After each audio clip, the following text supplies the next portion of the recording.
नमस्कार दोस्तों, मैं हूं मुकेश कुमार। आप देख रहे हैं मुकेश केमिस्ट्री क्लासेस। दोस्तों, आज हम आपके लिए लेके आए हैं बहुत ही अच्छा और शानदार टॉपिक, अबाउट सिद्धांत। दोस्तों, आज हम बताएंगे आपको कि अबाउट सिद्धांत क्या होती है। इसमें जो इलेक्ट्रॉन भरने का क्रम होता है वो किस टाइप का होता है, इसमें इलेक्ट्रॉन किस टाइप से भरे जाते हैं, उसको हम इस सिद्धांत में बताएंगे। तो सबसे पहले इसका परिभाषा ही देख लीजिए। परमाणु में कक्षक, परमाणु में जो कक्षक उपलब्ध होते हैं, परमाणु में कक्षक ऊर्जा के बढ़ते हुए क्रम में इलेक्ट्रॉन को पूरित करते हैं। यहाँ पर साफ शब्दों में अपनी भाषा में समझ सकते हैं। परमाणु में जो कक्षक होते हैं उसमें जो इलेक्ट्रॉन होता है उसके बढ़ते क्रम में इलेक्ट्रॉनों को भरा जाता है, बढ़ते क्रम में। यार, ये परिभाषा आपको डिफिकल्ट लग रहा होगा तो नीचे का परिभाषा देख लीजिए, बहुत ही अच्छा है। अभी परमाणु के उपलब्ध कक्षकों में, परमाणु में जो कक्षक उपलब्ध होते हैं उसमें इलेक्ट्रॉन पहले निम्न ऊर्जा वाले कक्षक में पहले प्रवेश करते हैं, निम्न ऊर्जा वाले कक्षक में प्रवेश करते हैं, तथा बचे हुए जो इलेक्ट्रॉन होते हैं वो उच्चतम ऊर्जा वाले कक्षक में प्रवेश करते हैं। इसको अपने भाषा में समझ सकते हैं। परमाणु में जो कक्षक उपलब्ध होते हैं उसमें इलेक्ट्रॉन सबसे पहले निम्न ऊर्जा वाले प्रवेश करेंगे, उसके बाद उच्च ऊर्जा वाले कक्षक में प्रवेश करेंगे। यहाँ पर एक और नियम होता है N+L नियम, जिसे हिंदी में बोर या बरे नियम भी कहा जाता है। तो हम इसको एक चार्ट द्वारा अच्छे से समझ लेंगे। पहले अबाउट सिद्धांत के लिए एक चार्ट होता है, उसको देख लीजिए। तो आपको तो पता ही होगा कि प्रेडिक्ट टेबल में कितने ब्लॉक होते हैं, 4 ब्लॉक होते हैं। बस उतना ही याद कीजिए, वो याद करने का एक ट्रिक होता है SPDF। बस 4 चीज को याद कीजिए, फिर यहाँ पर जो चार्ट बनाऊंगा उसको याद करने में आसानी होगी। तो सबसे पहले देख लीजिए एस का देख लीजिए। तो यहाँ 1s से स्टार्ट करेंगे, 1s। इसके बाद यहाँ बस ऐसे लिखिएगा, उसके बाद दिखेगा 2s 2p, ठीक। इसके बाद 3s 3p 3d। बस एक एक करके आगे बढ़ना है आपको, एक ही बार नहीं बढ़ना है। फिर 4s 4p 4d 4f, ठीक। फिर 5s 5p 5d फिर 5f। इसके बाद देख लीजिएगा 6s 6p 6d 6f। इसके बाद 7s 7p 7d 7f। बस इतना ही तक कर लीजिए, इतना ही तक इलेक्ट्रॉनिक विन्यास आएगा, इससे आगे तो ज़्यादा बढ़ेगा नहीं। तो बस इतना ही तक को ध्यान दीजिए। तो यहाँ जो लाइनिंग होता है उसको किस टाइप से मिलाया जाता है उसको भी देख लीजिए। सबसे पहले ऊपर का देख लीजिए, यहाँ पर ऐसे लाइनिंग खींच दीजिए। इसके लिए फिर यहाँ तिरछा लाइनिंग जो एक दूसरे को काटते हुए आगे बढ़े। इसके बाद इनका देख लीजिए, यहाँ से काट दीजिए इनको, फिर इसी को यहाँ से काट दीजिए, फिर इसको यहाँ से काट दीजिए, फिर यहाँ सीधा, फिर यहाँ। बस इतना ही याद रखिए। तो सबसे पहले देखिए 1s से स्टार्ट हो रहा, तो इसी को यहाँ बस ले जाइए, इधर चले जाइए। फिर इसी को डॉट डॉट द्वारा यहाँ से मिलान कर दीजिए, जो इलेक्ट्रॉन को भरने का क्रम को दर्शाता है। ये हो गया। इधर जो लाइनिंग होता है वो इलेक्ट्रॉन जा रहा है उसको दिखाता है।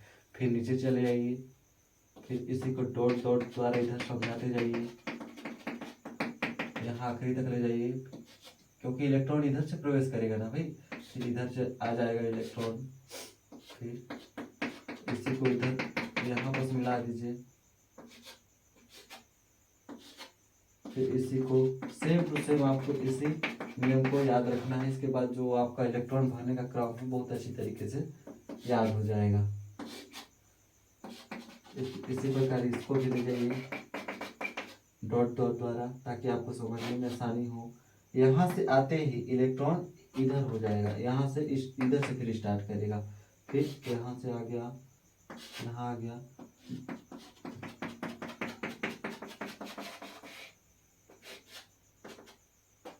यहाँ।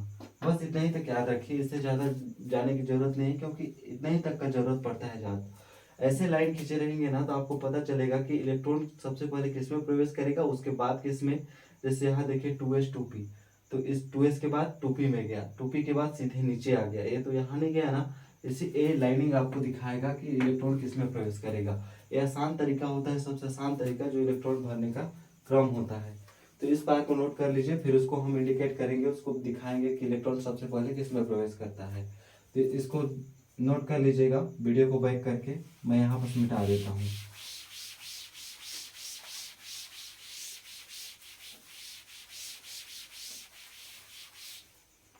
यहाँ पर देखिए सबसे पहले इलेक्ट्रॉन जो किस में प्रवेश करेगा, 1s में। तो यहाँ पर लिख लीजिए 1s। इसके बाद इलेक्ट्रॉन ए जो लाइनिंग होता है ए इलेक्ट्रॉन को भरने का क्रम होता है। इसके बाद किस में करेगा, उसको भरने का क्रम होता है, इसमें डाउट मत खाइएगा। इसके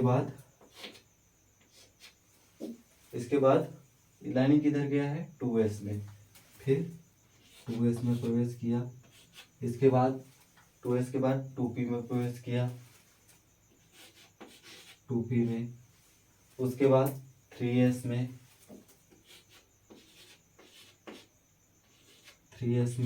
3s के बाद किस में गया, आप देखते जाइए, देख कर बताइए हमको। 3s के बाद यहाँ से डॉट डॉट द्वारा ऊपर तरफ लाइटिंग गया है, जो ये तीर का निशान हमको बताता है कि इलेक्ट्रॉन की दिशा को किस में प्रवेश करेगा। फिर 3p में, फिर 4s में, 4s के बाद सीधे कहाँ चला गया, 3d में। यही लाइनिंग हमको दिखाएगा कि इलेक्ट्रॉन सबसे पहले किस में जाएगा, उसके बाद फिर किस में जाएगा। 4s के बाद 3d में, 3d के बाद 4p में, 4p के बाद 5s में, 5s। इसके बाद नीचे लिख लीजिए इसी को। इसके बाद किस में प्रवेश किया, 5s के बाद देखिए 5s के बाद सीधा चला गया ये कहाँ, ऊपर वाला लाइन पे। यहाँ पर ये जो लाइन खींचेंगे ना वो सीधे बता देगा कि इलेक्ट्रॉन किस में प्रवेश करेगा। इसको खींचिएगा तभी आपको समझ में आएगा कि इलेक्ट्रॉन कैसे भरा जाता है या कौन से कक्षक में प्रवेश करेगा। 5s के बाद किस में गया, 4f में, 4f के बाद किस में गया, 4f के बाद 5p में, 5p के बाद 6s में। इसको एक दो बार आप कंटिन्यू कीजिएगा ना तो अच्छे से समझ में आ जाएगा। 6s के बाद सीधे 4f में चला गया। सॉरी यहाँ पास d है तो यहाँ पास चेंजेस होगा, 4f ना होकर 4d होगा, मैं गलती किया थोड़ा सा, ये d है। यहाँ पर 6s के बाद सीधे चला गया, किसमें कहाँ चला गया, यहाँ पर 4f में। 4f यहाँ पर 4f लिख दिया। 4f के बाद किसमें आ गया, 5d में, 5d के बाद 6p में, 6p के बाद 7s में,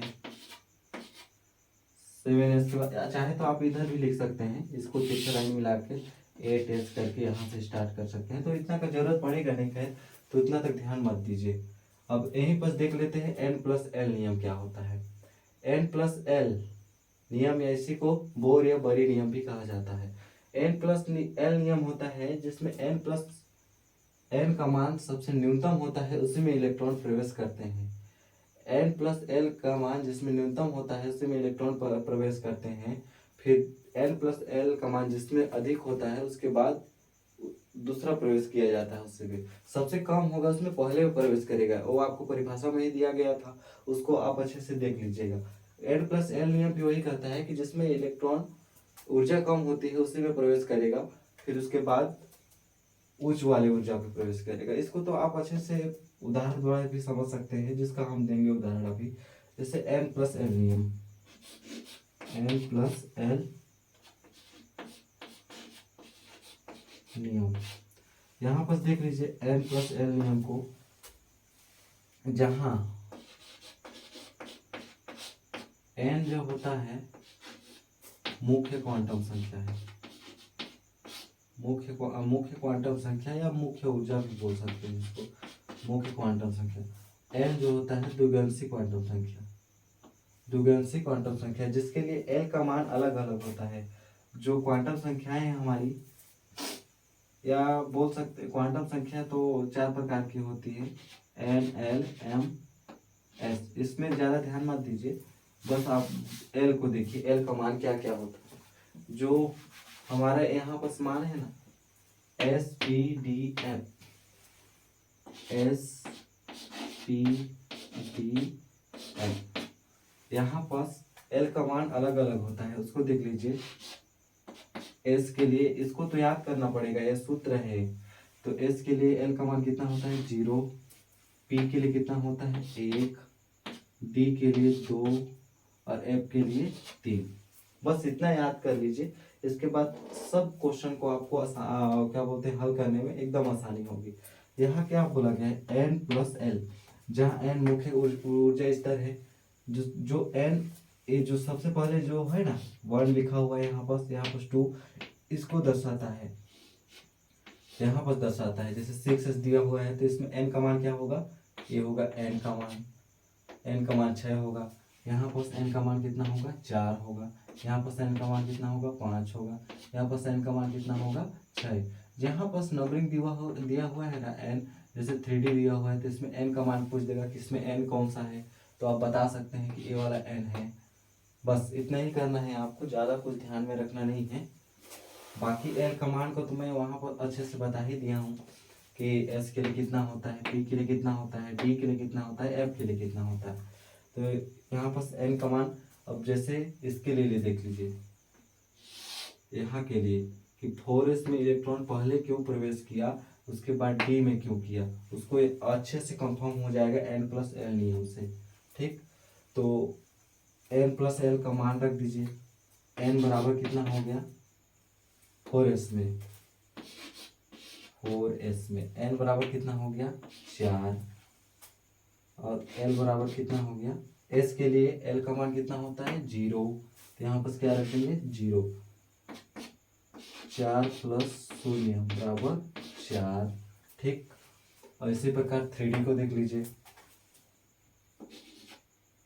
3D एन का मान कितना हो गया, एन का मान हो गया 3, और एल का मान कितना हो गया, डी के लिए कितना होता है, डी के लिए 2, यहाँ पर 2।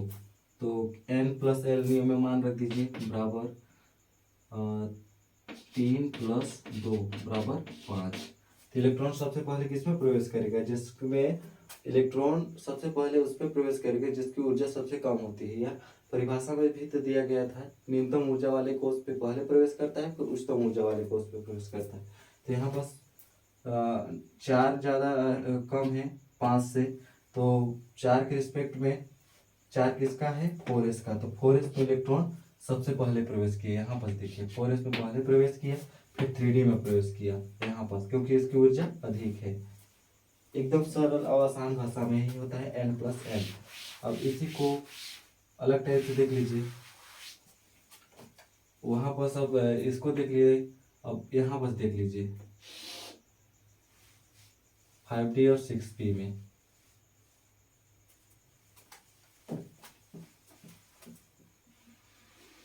यहाँ को ना देखकर इसको देख लीजिए 4F और 5D में। अगर ये भी समझ में नहीं आ रहा होगा तो कोई सा भी एग्जाम्पल उठा के ले सकते हैं अपने से, अच्छा अपने से। तो यहाँ पर देख लीजिए 6P और 7S को देख लेते हैं, लास्ट का ही देख लीजिए, एक और लास्ट एग्जाम्पल। तो इसके लिए n का मान कितना होगा, 6P के लिए n बराबर 6, P के लिए कितना होता है 1, यहाँ पर 1, तो कितना हो गया 6 प्लस 1 बराबर 7। ठीक, और यहाँ पर देख लीजिए 7s दिया हुआ है, 7s। तो यहाँ पर n का मान कितना लिख लेंगे 7, और s के क्या बोलते हैं l के लिए s का मान कितना होता है 0, तो इसके लिए कितना हो गया, n का मान है ना 7, इसके लिए 0, 7 प्लस 0 बराबर 7। यहाँ पर n प्लस एल नियम काम नहीं करेगा, उसके लिए एक और नियम कहा गया है, जहाँ पर एन प्लस एल नियम दोनों समान हो।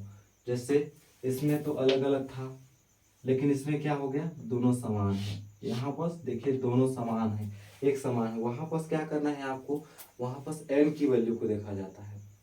एन की वैल्यू जो ए जो एन है ना, एन उसको देखा जाता है। इसमें क्या बोला गया है, जिसमें एन की संख्या कम हो या एन का जो ऊर्जा बोला जा सकते हैं, जिसमें एन का मान कम हो, एन का मान यदि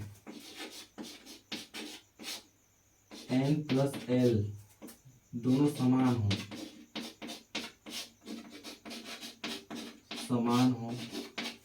तब एन का मान जिसमें कम होता है,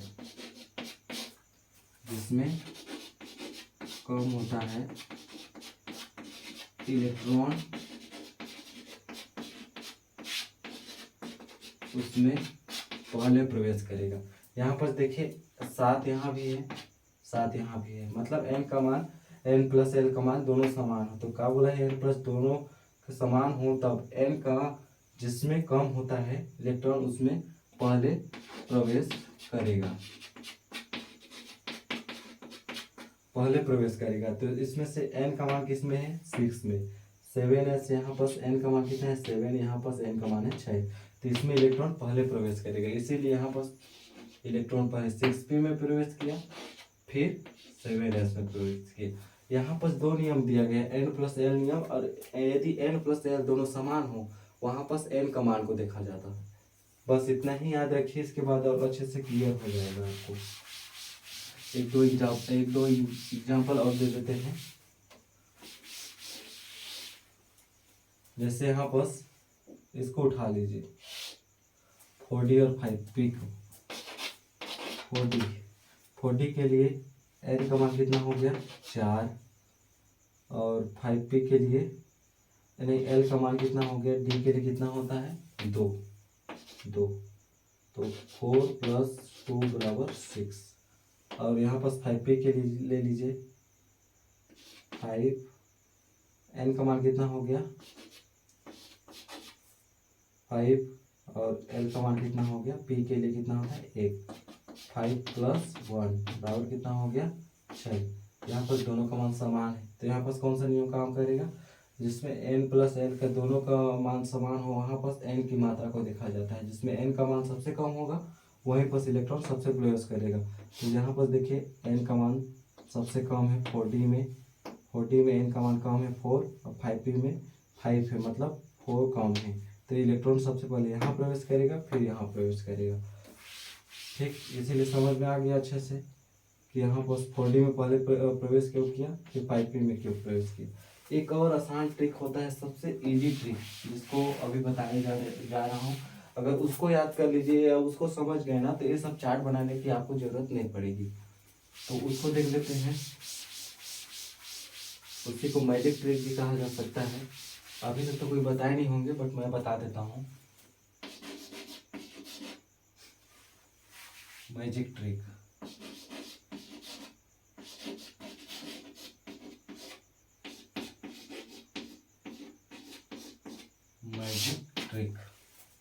आपको तो पता है क्या क्या दिया था, SPDF,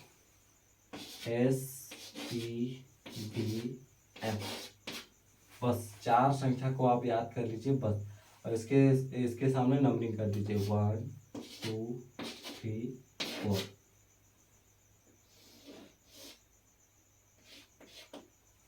1 2 3 4, बस इतना नंबरिंग कर दीजिए। इसके बाद इसको 2 बार लिखना है, और लिखते हुए किधर जाना है, इधर से लिखते हुए इधर आना है, यहाँ से लिखते हुए इधर आना है, लेकिन 2 बार लिखते हुए जाना है। 2 बार लिख लिए, फिर आना है लिखते हुए। तो यहाँ बस सबसे पहले किसको लिखेंगे, S को 2 बार।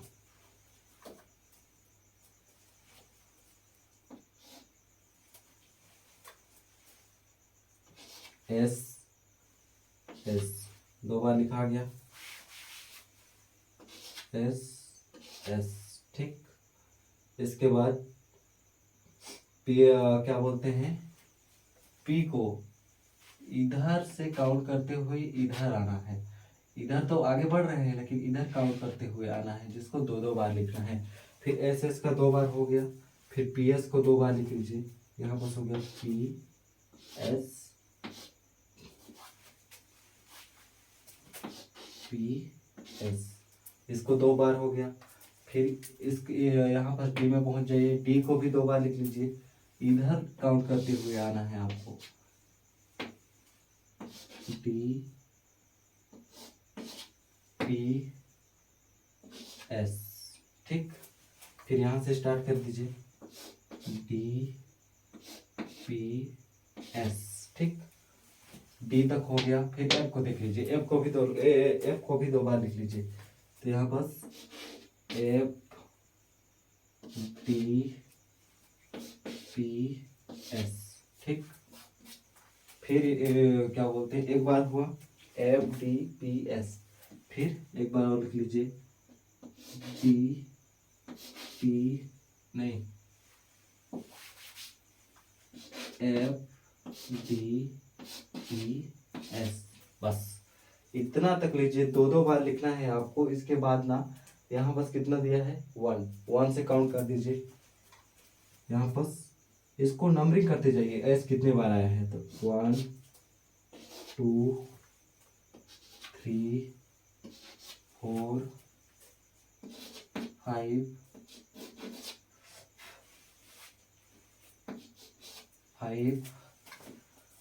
6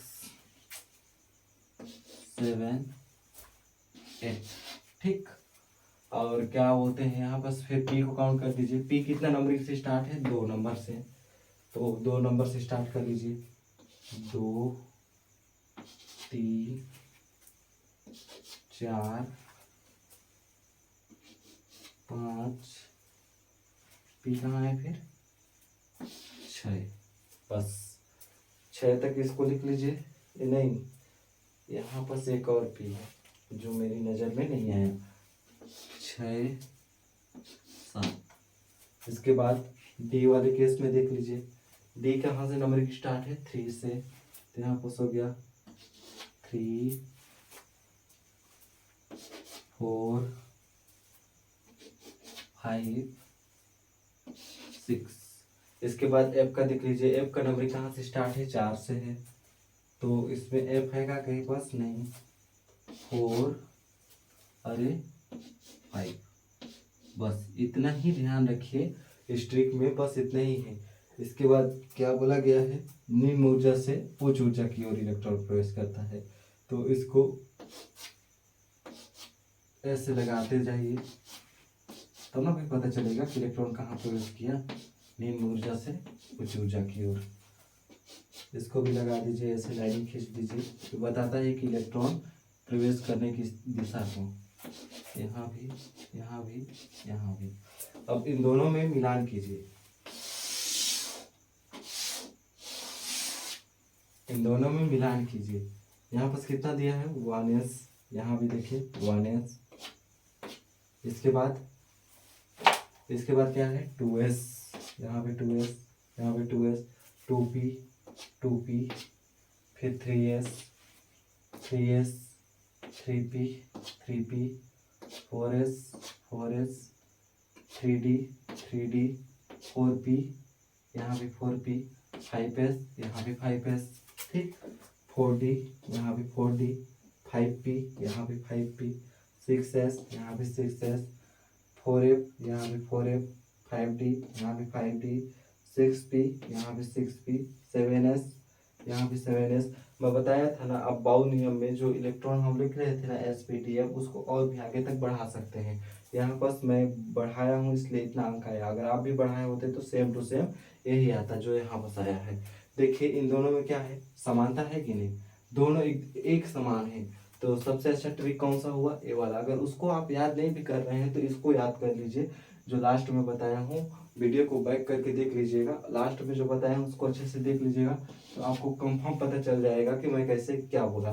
पहले लिखना है एस को 2 बार, लिखे, फिर पी की ओर बढ़े, तो फिर क्या बोले हैं, मैं क्या अभी बोला, तीर के निशान द्वारा समझ, इधर से काउंट करते हुए इधर आना है। फिर पी एस 2 बार इसको लिख लीजिए, ये दोनों वाला खत्म हो गया।